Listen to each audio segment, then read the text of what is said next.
We're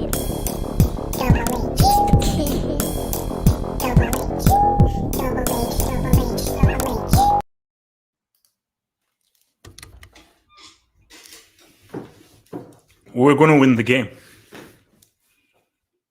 We're going to win the game. These dudes, I don't know whether you can see this.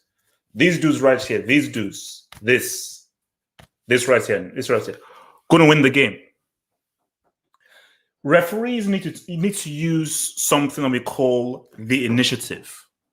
You need to use the initiative. Not all red cards are red cards, and not all red cards need to be given. You need to give the initiative. We were robbed of a great game. We were robbed of a great game because before the sending off completely changed the context of the game. I'm going to talk. I've got notes, so I'm going to talk. I fully believe Chelsea were going to win that game. Tactically, I told you the only way that Liverpool scored was through a penalty. Now, it's for me, 100% it was a penalty. Of course it was a penalty. And even when the ref was going to go to VAR, I was like, I tweeted it, I said that this is a penalty. So let's not mince words. Let's not go up and down. 100% this is a penalty. Not in 3,000 gazillion years did I think this dude was going to send off Reece James. Not in a gazillion years. I don't care what it says in the rule book. Rules are made to be broken. This is a high-stakes game, a high-octane game. A lot is at stake. It's a high-profile game. As a referee, it is your job to the best of your ability to ensure we have 11v11 in a high-stakes game. You have to use the initiative as the referee. You robbed us of the game. 100,000%, 11v11, Chelsea beat Liverpool. That's a fact. It's not my opinion. It's not my view. It's not a hypothetical. 11v11, Chelsea beat Liverpool because I wasn't sure. But just watching the game and so forth, I was like, oh no. Yeah, like Chelsea have these guys. They have these guys. Oh, Liverpool, they scored the penalty. Someone scored the penalty. Chelsea would have found more opportunities, more chances that they would have scored. Liverpool, because it's math. It's basic math. Liverpool couldn't score when it was 11v11. This was when it was 11v10. One man down, they couldn't score. And Chelsea had opportunities. Chelsea had opportunities as well when it was 11 against 10. So 100%, Chelsea would have found a way through. We already know about the vert. Okay, we already know about the verts. We'll get to Lukaku. They would have found ways to go through. But because we have to start there, but then because I'm going to start with the incident. Then I'm going to talk about, obviously, the goals and so forth, and just the context of the game. Let's just talk about the incident. Like 100%. If you could slow down time, and I'm sure if Reece James could slow down time, he would have been like, man, I wish that I had just not used my hand. Because, okay, cool, we're a goal, okay, it's 1-1. It is what it is. It's similar to this situation in the 06 CL final. Just let it go, 11v11, boom, boom, boom. But my thing, though, is that in that context of that situation, I can understand why Reece James, close game, you're winning 1-0, you're playing really well, you'd want to ensure that. So you just react. But I think I just give a yellow. Give a yellow. What was the reason to give a red? Because I don't want to go here so forth. Was I payment? Who got paid? Why? You need to pay refs to beat Chelsea? What was Chelsea? Not a big team. We're just trying to live. So you need to pay a ref to beat the kids? These are young kids. These are orphans. These are kids. These are street orchards. These are orphans. Why do you need to pay a ref? Ruin the game. Everything changed. But I mean, you know what? I'm going to get to the whole time thing. But I want to just Anthony Taylor, bro. What are you smoking? And also, the yellow card towards Mendy, that made no sense because if you look at the replays, like, mate, can you look at the replay? I mean, you know, can somebody tell this guy that after Salah scored, Mendy was obviously angry and he just wanted to put the ball out, but he didn't see Henderson coming. This is why they don't pick English referees for the World Cup and so forth, because you guys are trash. English referees are freaking Class B, Class C, useless, crap, losers. This was garbage refereeing. You ruined the game. But Before that incident, Liverpool were putting Chelsea under pressure. Although Liverpool looking good, they're having lots of possession, but then even just look at the stats, they didn't actually have any shots on targets. And I said, look, this formation of Chelsea's, as long as no referees paid and Chelsea gets to keep all the men, because I mean, if you give Chelsea a handicap, cool, can still hold it, but if Chelsea gets to keep all the men on the pitch, this back three, it's a problem. This defensive, it's a problem. Because I thought Liverpool would have more opportunities and have more shots on targets, but you could see that Mane again was a no-show. Why in the bloody hell club in 2021 still believe that Roberto Firmino can do something? I have no idea. Liverpool fans, please tell me. I thought that we reached a point where Firmino is a super sub and the starter is Jota, because I assumed Jota was injured. But how is it? Because Firmino was a complete no-show. So when you're going up against one of the toughest defenses out there, which is this Tuchel Chelsea defense, and you're playing Firmino, bro, like you even have to bring him off like just before halftime. But you always felt that, Chelsea kept themselves in the game. They kept themselves in the game. Havertz is going to be a problem. I need people to understand that Havertz is going to be a problem. I think the moments, because there are moments that a footballer has that changes things, that flips the script. Because I told you, for me, it was Hazard 2018 World Cup, that World Cup semi. That's where everything changed for Hazard, because there's Hazard pre-World Cup semi, Hazard post-World Cup semi. For Havertz, there's Havertz pre-CL final, Havertz post-CL final. I told you, his name's going to keep on coming up. A dude called Francisco Lampardisco, that freaking tyrant, tried to tell me that Havertz, nah, he ain't good enough. He was putting him off the freaking bench. What's it called? Harry Redknapp, Lampard's freaking uncle, said, "Oh, who is this German dude? Okay, why? What is overrated Germans that have to now play in the team? Don't bring any brick on the because see, and this is why I'm kind of upset about Havertz is he's multifaceted.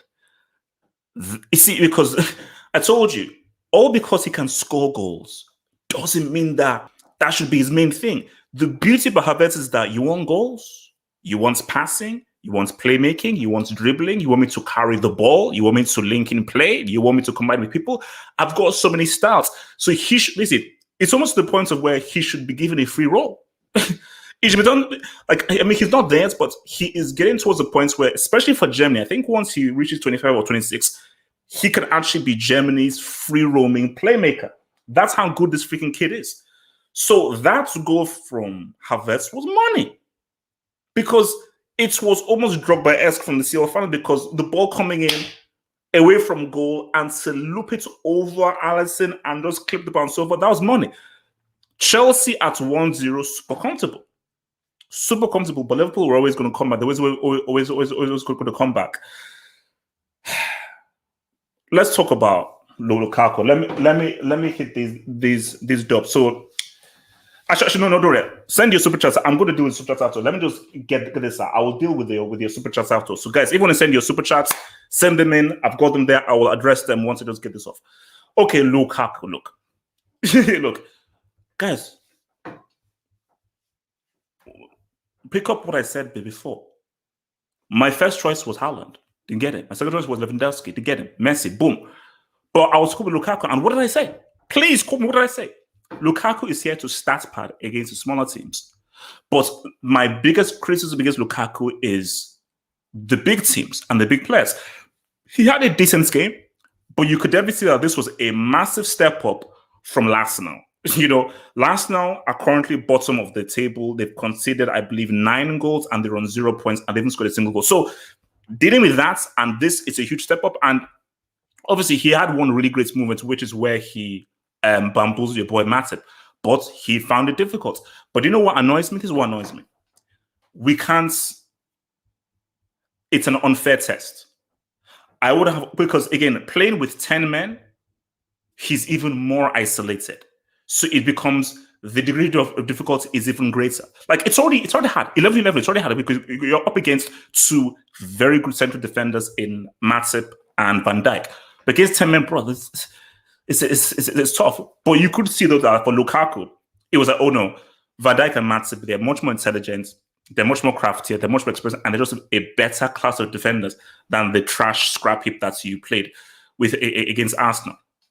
But whatever the case may be, some guys said, oh, should Werner have played this game? Hell no. Like, Lukaku is the complete starter.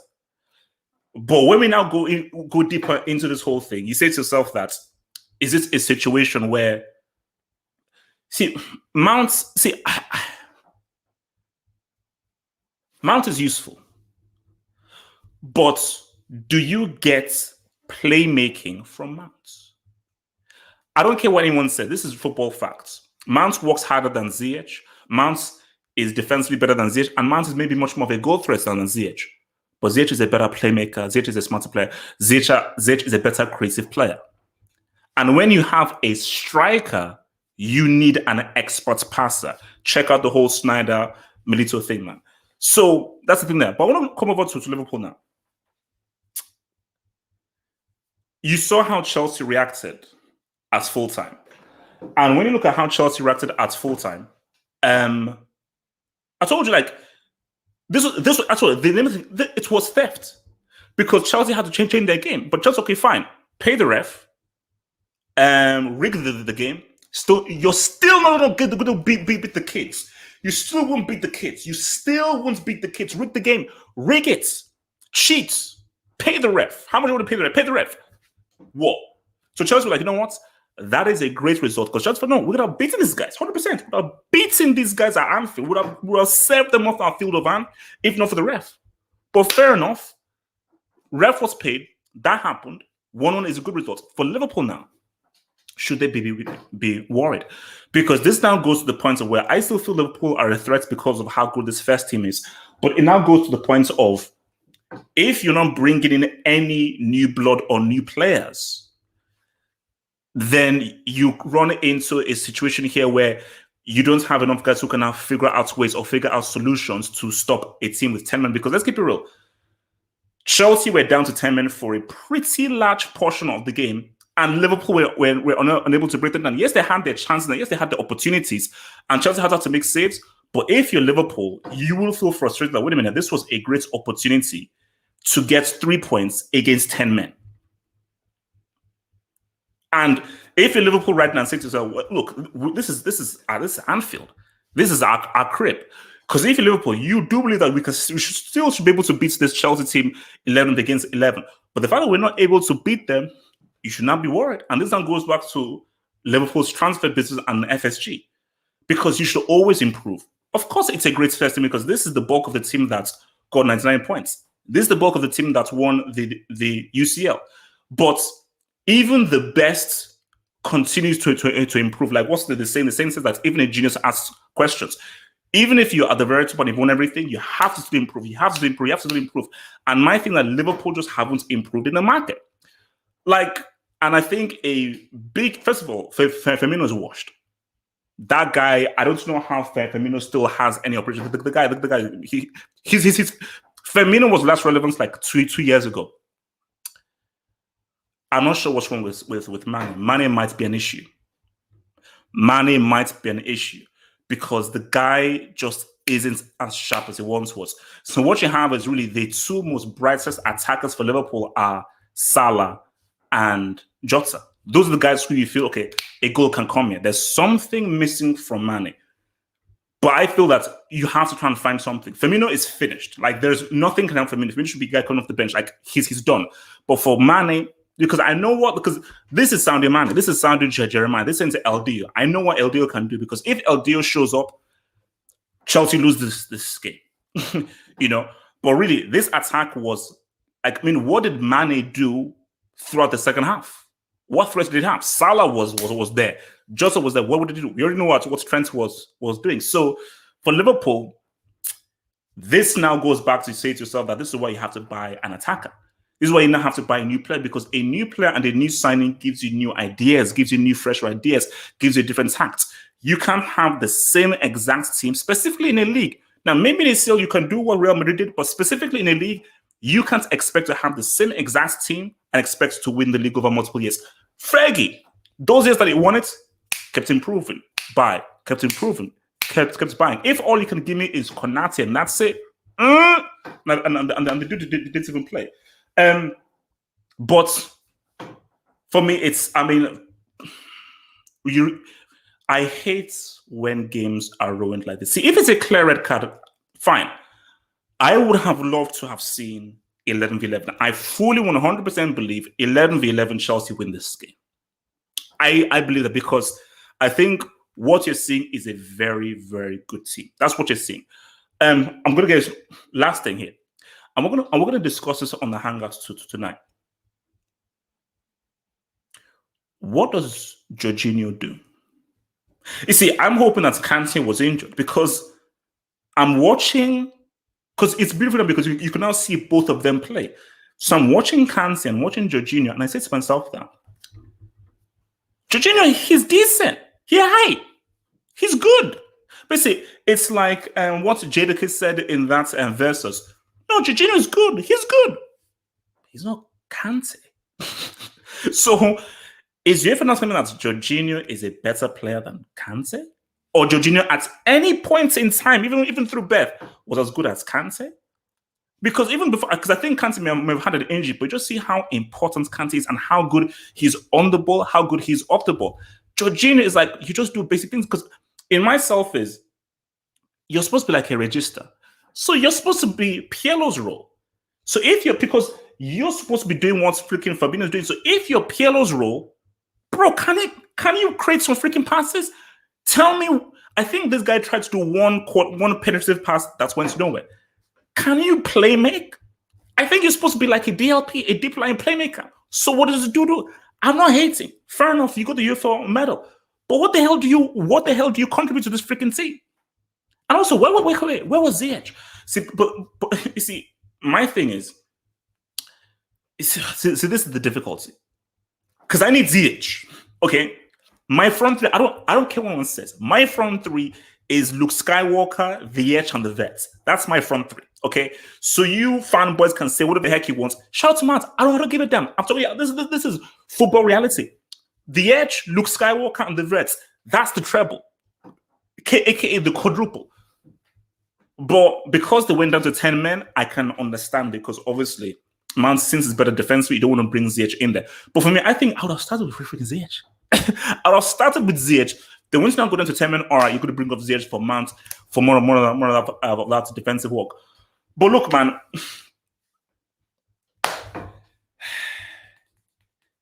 what does this game tell us? Before I go over to your dogs, what does this game tell us? I mean, this game tells us that Chelsea are going to be a problem for teams. And what it tells us is Chelsea are in a very good spot. Lukaku is still a great points man. He's going to start part against the smaller teams, and you need to beat the smaller teams to win a league. The Vert is for the big time. I told you, Chelsea are good.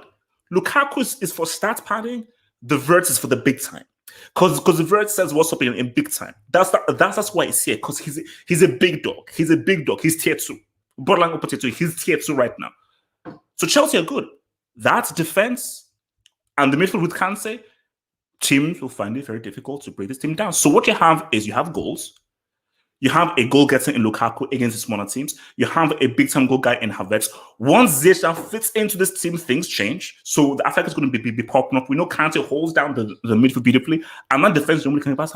No one can get past that defense. That defense is the fourth knock. The defense is the fourth knock. So Chelsea, I think, are resolute. But the thing that pisses me off is Chelsea's going to beat Liverpool. 11v11. Same teams. I fully 100% believe Chelsea could have beaten these two. 100%. It was there. It was there. Of course, Liverpool had the threat. Liverpool would have never scored a freaking goal through open play in that defense. It's never going to happen. Never. Why ruin the game? Why? So it's not a straight red. Okay, fine. It's a handball. Cool. It's a handball. Take the penalty. Give a yellow.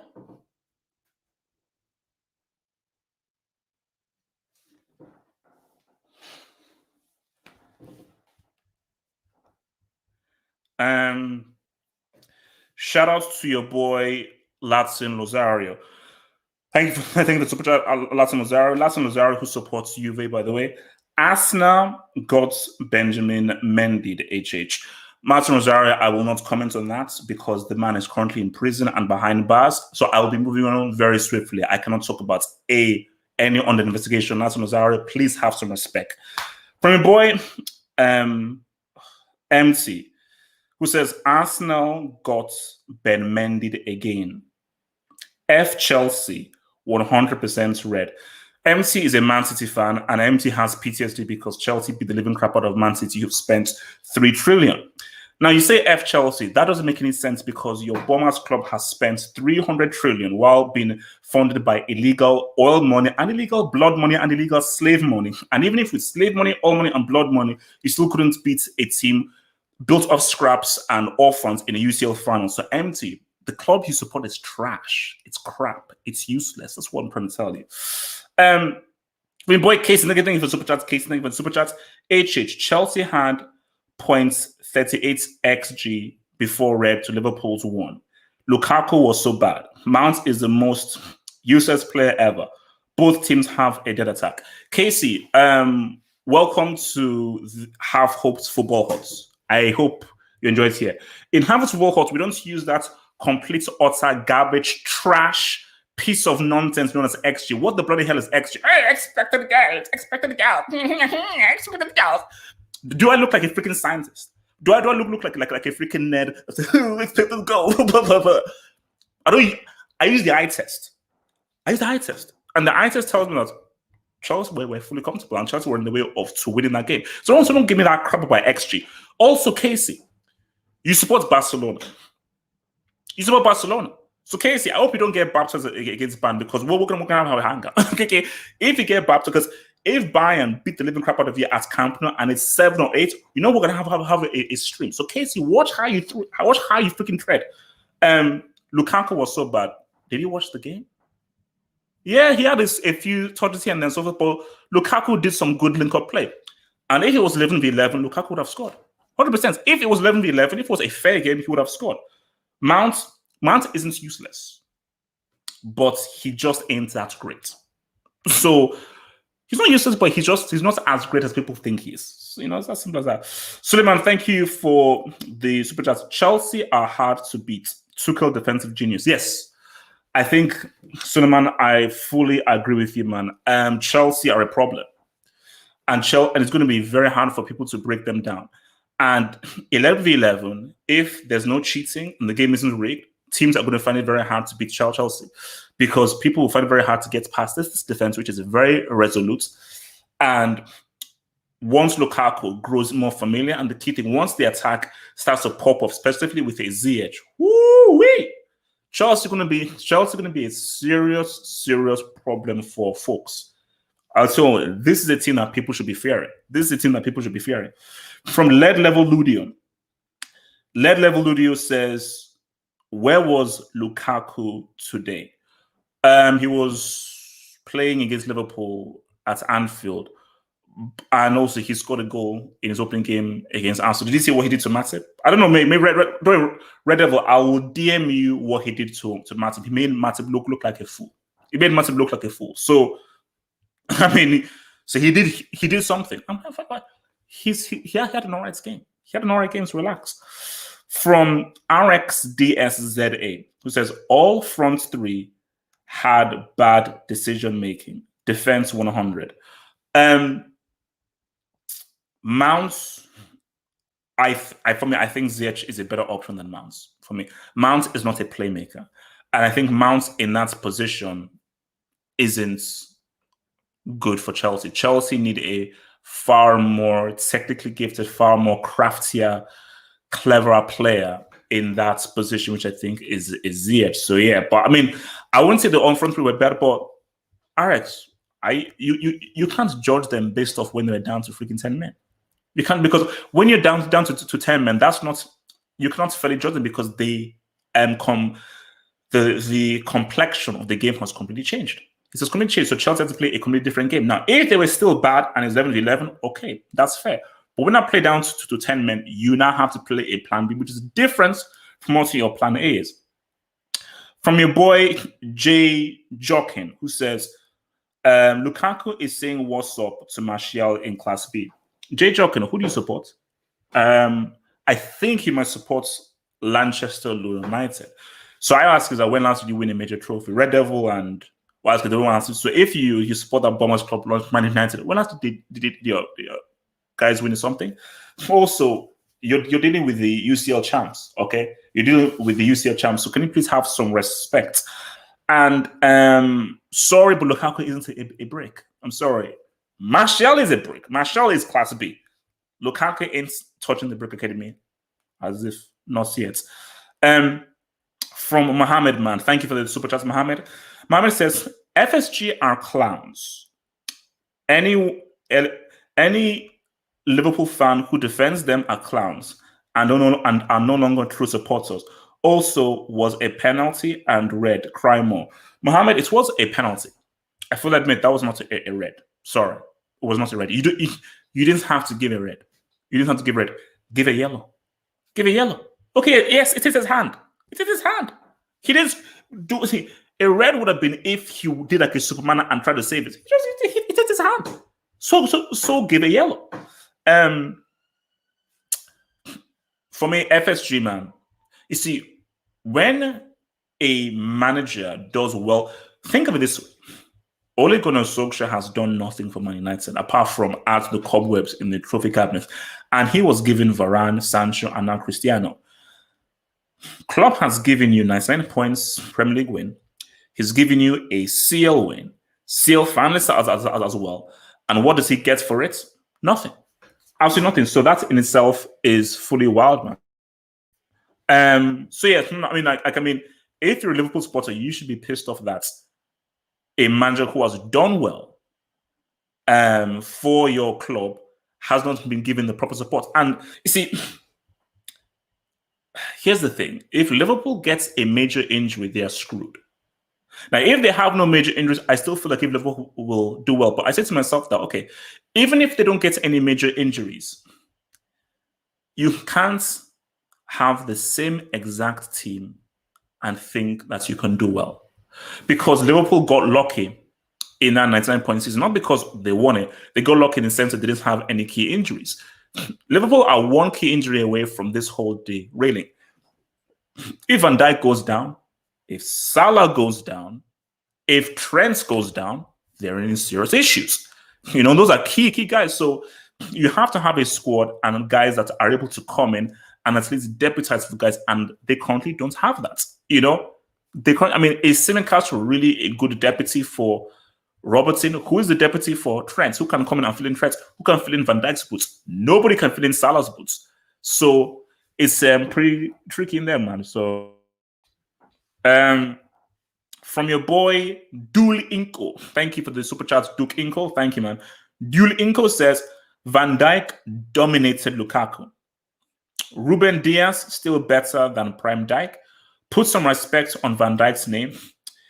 Easily the best defender in the league and Europe. I think dominates is a bit too extreme a word. It's a bit too extreme to do. But I will admit that Van Dijk had the better of Lukaku. And I think Lukaku felt that, okay, this is a massive step up from Arsenal. With Arsenal, he had his way. And I said it in my preview, okay, for Lukaku, you're not going to be truly tested because it's not even only Van Dijk, it's Matip as well. And I think you really saw Van Dijk really use his experience and intelligence to read the game, which is why Lukaku hardly had any opportunities. So there were hardly any opportunities for guys to even give him the ball to his feet. But anytime that it went near Lukaku, Van Dijk, just because he's clever and he reads the game so well, was able to fluff out Lukaku and pretty much nullify his threats. And my thing is that I'm cool with that. I'm all right with that. Because my thing is, I don't need Lukaku to show up in all of these games. I need Lukaku to show up in all the other games because, as we saw, Havertz scored. And if Ziyech was playing, maybe Ziyech would score. So there are key clutch guys who can say, what's up? 100%, yeah. Lukaku, he had the better of him, man. I can give you that. No. I said, I never said Ruben Dias was better than Prime Van Dijk. Never. I said that last season or so for Ruben Dias, you could say, okay, he was now one of the best defenders based on his performance. Based on his performance last season, you could argue he's one of the best defenders. Never did I ever say Ruben Dias was better than Prime Van Dijk. No. I never said that. I never said that. From MT, who is a Landlity fan. Don't talk about blood money when your owner is Israeli.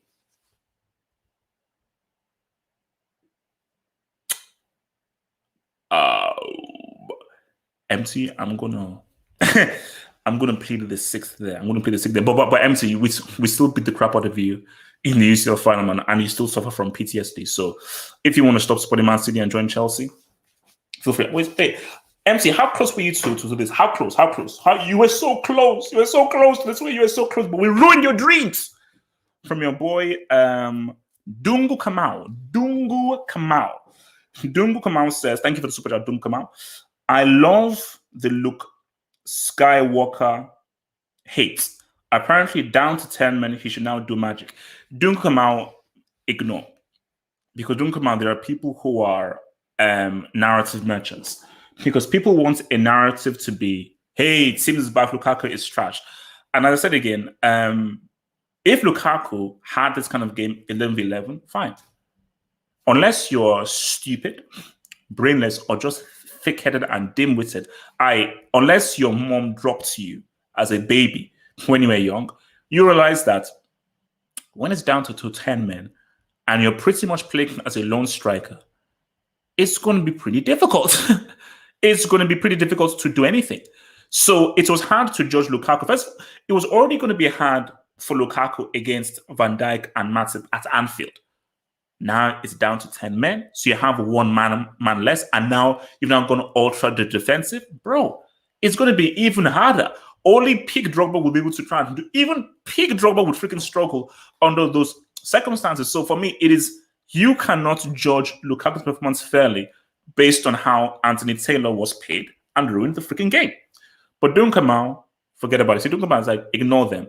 My thing is, all that matters is what the table looks like come May 2022. That's when we can fully assess. What matters is, come the end of the season, how many goals will Lukaku get? How many goals will Salah get? And I'm not counting Salah's penalties. How many goals from open play will Salah get? How many open plays from... Because if Lukaku outscores Salah from open play, we're going to have a discussion. If Lukaku, because I'm not counting penalties, if Lukaku outscores Salah from open play, I'm having a discussion. From your boy, Man Behind the Mind, thank you for the super chat, Man Behind the Mind. Thank you, man. People in the chat are butthurt that CFC was down to 10 men, tied up, and still... tied up, and still Liverpool couldn't win. I'm proud of Chelsea's performance. Should have been 2-0. Look, Man Behind the Mind. People hate Chelsea because of this. That's where the hate comes from. It's jealousy and envy. People are envious of Chelsea because they wanted Chelsea to lose. And they wanted them to crash and burn. But we shocked the world by beating a team that were heavily favored to beat your boys. And let's keep it real. Liverpool had a one-man advantage for a pretty long time. For a pretty damn long time. And you couldn't break us down. What does that tell you? That tells you that 11v11, Chelsea win this game. So that's why Chelsea reacted like that, because they were like, bro, we should have lost this game. So that was what you call a monumental team performance. And when you look at the context of the season, a 1-1 at Anfield is a damn good result. Because you now think that, let's now see what we now do with them at Stamford Bridge. Really, Liverpool have a superb record at Anfield, specifically with fans now back. But the annoying thing is that I'm greedy. 1-1 is a great result. When you look at the game, and if you were to take away the sending off, Chelsea had a very good chance of perhaps winning this game. I think Chelsea could have maybe won this freaking game now. But Man Behind the Mind, my thing is, I say in May 2022, let's see where things lie. Suleiman, thank you for the super chat, Suleiman. Suleiman says, live stream if Arsenal concede 10-0 versus Man United. They won't. They won't. But I'll do you one better, Suleiman. If Arsenal are in the relegation zone after 10 games, we'll have a dialogue. We'll have it because we're going to talk Arsenal. We're going to do a deep dive into Arsenal on tonight's hangar. But if Arsenal are in the relegation zone 10, 15 games into the season, we'll have a dialogue. Like we'll have a serious dialogue and we will talk. From Bash A, man, thank you for Bash A. Bash A says, good luck with Kepa in January. He's only going to be around for 3 games. It's only 3 games. So it's not as if like he's gonna like Mendy's gonna be away for ages. It's only 3 games. And it's not confirmed that Edouard Mendy is even going to leave. It's not confirmed, so I don't know what you're talking about, bro. From Suleiman, thank you for super chat, Suleiman again. Diaz got touched and lubricated at the Euros. You know, look, I mean, I will not change my tune and say, because look, Van Dijk was injured for last season. So last season, the best performing defender, in my view, was Diaz, and I think he fully deserved the award of being crowned the best defender in Europe. He deserved that. But I have never, because there's form and there's legacy. Form is how well did you do last year? How well did you do in the last 3 months? So form, he was money. But in terms of legacy, of course, Van Dijk is better. Of course, it's better, you know? And I think that, you know, that's why I said that Liverpool having Van Dijk back, they're a threat. But if you're a Liverpool fan, do you really believe that? How strong do you feel your chances are if you don't make any signings? Now, you always need to make new signings. But look at Man City now. They made an attacking signing. Because you need to make defensive signings, midfield signings, attacking signings. But what is also very important is to freshen the attack. Because you always want to get new ideas in the attack as possible. And with Grealish for Man City, it gives City a different dimension in attack. With Sancho for Man United, it gives them a different dimension in attack. With Lukaku for Chelsea, it gives them a different dimension in attack. Liverpool, you don't have a new dimension. Now, you could say, well, Jota is sort of a new dimension because he didn't really play that much last season, and Jota is a damn good signing. But what Liverpool do need is a playmaker, a creative playmaker, a good creative passer, which was supposed to be Thiago, but Thiago just hasn't really fulfilled that role of really being that creative passer, man. But look, man, Chelsea,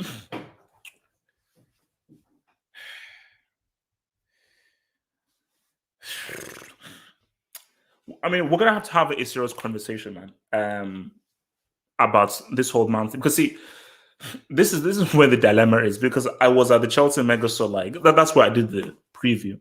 I was at Chelsea Mega Store, and Mount is plastered everywhere. Shout out to King Umbani, Football Hot member and Chelsea fan, Niger guy. He hates Mount, and he says that Mount doesn't contribute anything. So I don't hate Mount as much as he does. And he says, oh no, Mount has no place in this team. The difficulty you have here is Mount has sort of been earmarked and chosen as being the face of Chelsea. And in my view, see, if I'm a manager, there is nobody that has carte blanche. That it should always be done on a meritocracy. Because Mount gives you something that Ziyech doesn't give you. Ziyech gives you something that Mount doesn't give you. And what I think Chelsea needed in this game was some creativity. And I think if you're Ziyech, obviously, see if you're Ziyech, you feel angry you didn't play, but you can understand it because you went down to 10 men. But I think if you're Ziyech, you say to yourself that I believe Ziyech should have started this game ahead of Mount. 100%. Because what I want to see is the creativity of Ziyech trying to provide for Lukaku and him giving Lukaku interesting service and good service, because a striker relies on service. Sometimes a striker can do things themselves. Sometimes they can do things on their own back, but a striker relies on service, man. So I said, look, this was a good, like this. 11v11 and 11v10 are 2 different games. There are 2 different games. 11v11, this was a really good game. After that piece of trash garbage, I had to be pulled through by that crap between Arsenal and Man City, which was a disgrace of a game. It was refreshing seeing a match where, this is competitive. These guys are closely matched. Attack against attack. So you could just see that there was quality between both teams. Arsenal and Man City, it was lopsided. It was not a fair game. It was straight up bullying. It was masochism. But once a game goes to 11v10, it changes, and Chelsea had to be much more defensive. So, and you see, I have to get off Twitter because I think people on Twitter are stupid. So people on Twitter right now are somehow criticizing Chelsea by saying they packed the bus. Or packed the bus tactics. You stupid idiots. It's not how you win. It's whether you win. It's about getting results. Down to 10 men at Anfield. Not at freaking some sideshow place, at Anfield. A very difficult place to go to. Bro, the name of the game is to defend.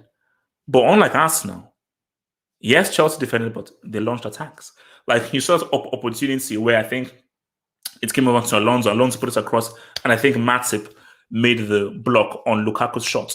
Like, Chelsea had opportunities, or the chance that where people say, Lukaku did nothing, where Kovacic had the ball, gave it into Lukaku. Lukaku had the ball up, played a beautiful pass to Kovacic, but because Kovacic is trash at shooting, he was unable to execute the finish.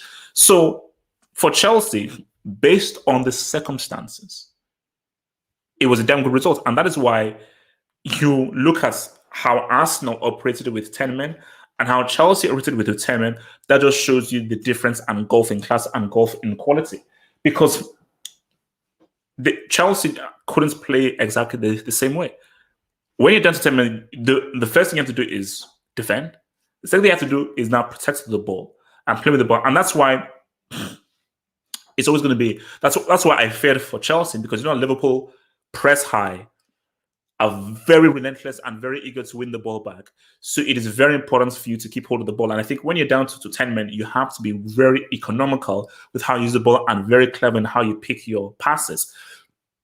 But Chelsea just don't have the likes of Xavi, Iniesta, all these guys who are very smart and are able to keep the ball. So Chelsea just have to they were under duress. They were under duress, hence why there was a platform for Liverpool to win this game. It was there. Like, for Liverpool to win this game, it was right there. So, and it just seems as if, these guys are going to break away. But you have to give credit to how well Chelsea defended, how good Tuchel is tactically in setting up Chelsea positionally so that they restrict the amount of chances that guys have, and they make it difficult for Liverpool or for teams to fashion chances. But that's what you have to look at Mane, because 2 seasons ago, Mane does more. And maybe Mane provides something. And maybe Mane finds that little yard of space that creates something. But for some reason, Mane has lost that extra yard, that extra spark, that extra belief, that ability to just find an extra yard to produce something. And I think that could be a serious problem for Liverpool, because when Liverpool were money, Salah did his thing. But Fernandes did his thing, Henderson did his thing. But when Liverpool won the season, Mane's goals won Liverpool the most points. So his goals were extremely vital in their route to winning. So Salah is always going to pop up for you. He's always going to be a threat. But if Mane isn't offering something, this now goes back to FSG. This now goes back to a case of where, okay, Mane, if you're not playing well, we have this guy off the bench. But if you only have is Mane, Jota, and Salah, Firmino is trash. He's washed. What? Does Origi still exist? So there's no other quality attacker that Liverpool have to bring in, because what he always wants is a squad.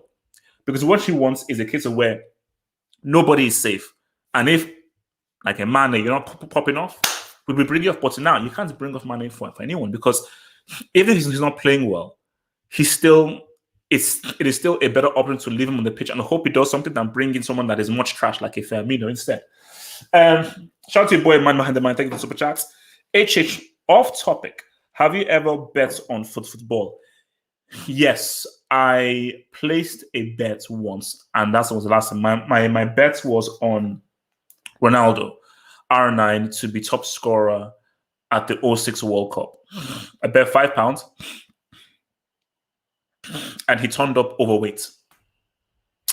And that was the first and last time that I ever bet on football. I may have bet on the Liverpool Milan game, I think. I'm not sure. But yeah, that was it. After that, I was like, because I was so appalled by how R9 turned up and the way that he turned up and the fact that he didn't say what's up and how they lost to France. I was like, you know what, screw this.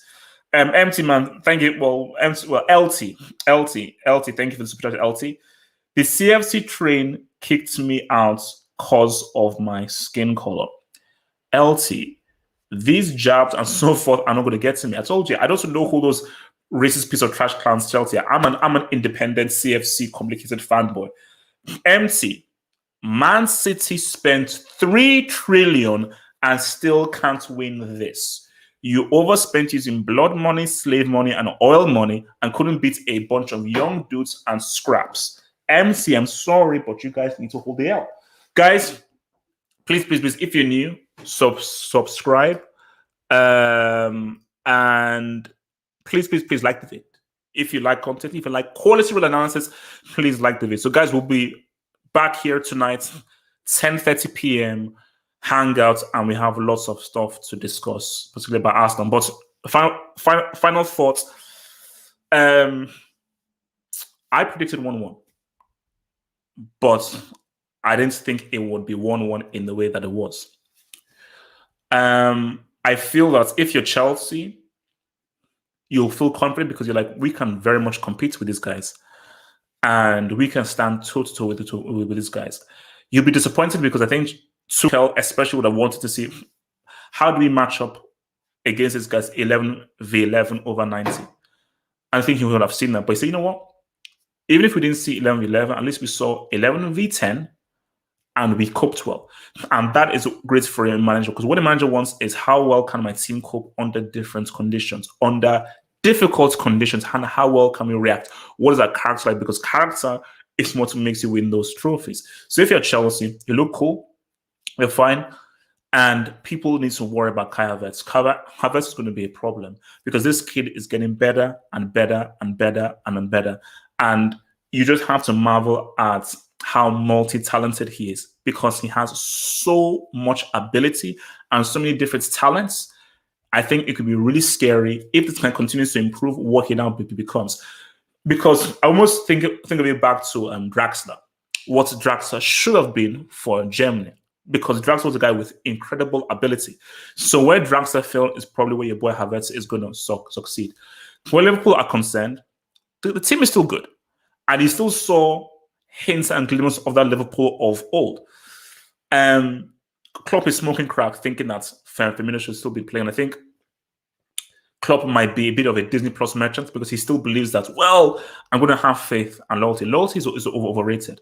And you need to be cold-hearted and cold-blooded when it comes to high-stakes football. Klopp has realized that Firmino should not ever be in the starting lineup, specifically if Jota, Mane, and Salah are fit. But when you look at Mane, has Mane made a strong enough justification to be in this team? When you look at Thiago Alcantara, is Thiago failing to really provide what he should have provided, which is a playmaker? Why haven't Liverpool gone into the market for an attacking playmaker to freshen up the attack? Because I think this team is missing ideas. But whatever the case may be, it's going to be an interesting season. Please, guys, drop a like, guys. Subscribe if you're new. Drop that like. Peace out. Stay true. One love.